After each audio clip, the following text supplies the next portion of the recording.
I've been living in Canada for a few years now.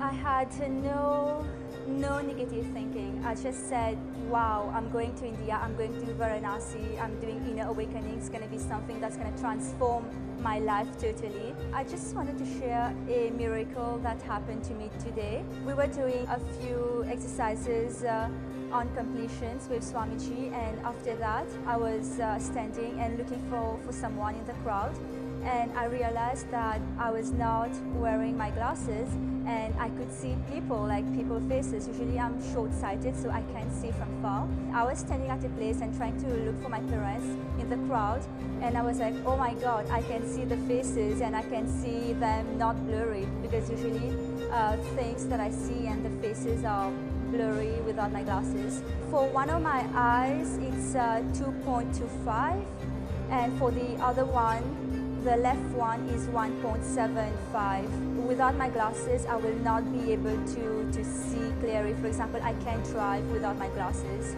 I was not shocked because I actually asked Swamiji to heal my eyes a few days ago, and today I was, wow, it really happened and it's real. I can see without my glasses. So I feel that's such a blessing for me and my family to be able to attend inner awakening together in Varanasi.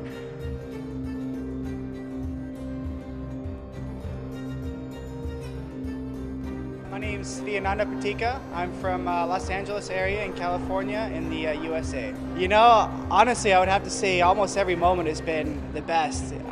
It's every second is giving a bigger and bigger clips, deeper clicks, and in terms of experiences, without a doubt, yesterday the death process was probably one of the most powerful experiences I've ever had. After having the dying process in this hall, we went to the Manikarnika Ghat where we went through the burning experience, and that was so incredibly profound and powerful for me. I could literally feel so many, felt like thousands of years and incarnations just melting and dissolving away with this fire. So yesterday was probably the most powerful day so far. Varanasi, Anandavana, the spiritual capital of the world. This city is built out of all our sacred sentiments. This whole city is built not just with mud, stone, wood, mortar. It is built with our sacred sentiments. That is why Ramakrishna says this city is golden city, because all our sacred sentiments are filled and the city is built.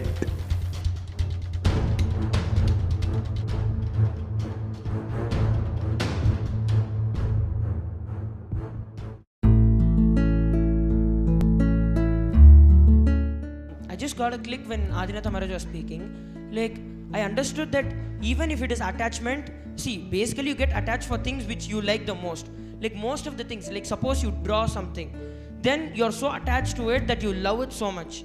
So what I feel is that even, see, the moment you're creating something and you're getting attached to it, so what I feel is that even attachment is also a form of love only. Because in that point also you're creating something. Like you made something, you made a toy or you made a drawing or you created some beautiful thing to happen, and then you're so attached that something might happen to it. So what I feel is that even attachment is a part of love only. When Swamiji was with Arunagiri Yogeshwara, and one day when he went and saw that Arunagiri Yogeshwara is not there, and he's not there anymore, at that time he had love, but just to show us the difference between conditional and unconditional love, at first he had love. So once he realized that Arunagiri Yogeshwara is not there, he started crying in front of the Arunachala deity. He started crying, calling Arunagiri Yogeshwara back. But then once he realized that unconditional love, he saw himself in the deity, and he experienced Advaita with the deity. So at that time he realized that everything is part of him, and he had that unconditional love. So what I understood from this is, the space of conditional love can also lead us to the space of unconditional love. See, what I feel is, Swami told once and sung that if you feel that I'm not giving love so much, if you feel that you don't give love so much to him, means that he didn't give you so much of love, because that's why he's responsible. If you know, in Shiva Puranam there's a line which says Avanarulale Avantal Vanagi, means that because of his grace only we'll be able to bow down to him. So what I feel is, only when he decides to see you, you will be seeing him. Only when he decides to show love towards you, you will be able to love him. But the moment Ravana came and asked, he gave the whole Lankapuri to him. Means he was very clear that he is creating it but without possessing it. So when you do like that, it becomes selfless love. Whereas you know, okay, nothing belongs to me. Everything is for others, and you don't do any work. You are lazy. You are inactive. In that, at the end of the day, you are not contributing anything to anyone. Only when you contribute, it becomes selfless love. Like how Swamiji told a few days ago, that every day night, whether it's 11 or 12, he just sits. It means he sits and asks Mayus and Rishi how the Gurukul, all the kids have gone for sleeping, did they eat, did they do this activity, has it been introduced, has it been explained to them. When he sits and asks all these things, he's only showing his selfless love. The moment we get into incompletions, I have felt that this search, somewhere it stops. There's some kind of a damming that happens, and when you deeply again reconnect with that space, the flow, the gush starts happening again. That's where I felt it. So I was just looking back at myself before Swamiji, and then at myself after I met him, and very clearly I could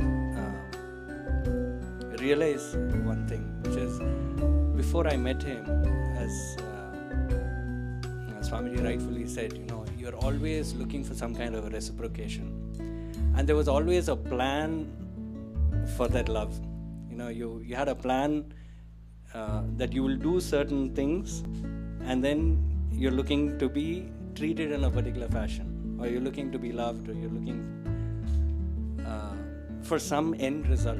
So it was always there was a plan for yourself, plan to do certain things, and expecting a result, expecting certain things to happen. And I don't know, I don't even remember now the last time when I had a plan for myself. And suddenly it became like a real click. I mean, of course, it was just brought out in the open in front of me when it was said, and I was like, oh God, I'm there. Actually, I'm experiencing. There was no, I was just looking within very deeply how I've been living the past few years with Swamiji, and I've always found that I was only responding to situations very authentically. I didn't have a calculation. If I felt there is something drastically wrong, I said that it is wrong. And then when I can even say there's no hypocrisy behind the act. So I just found that, wow, that's such amazing freedom, and there is no need for a plan. Just responding to situation by situation, and that was so amazing. And I was looking back into myself.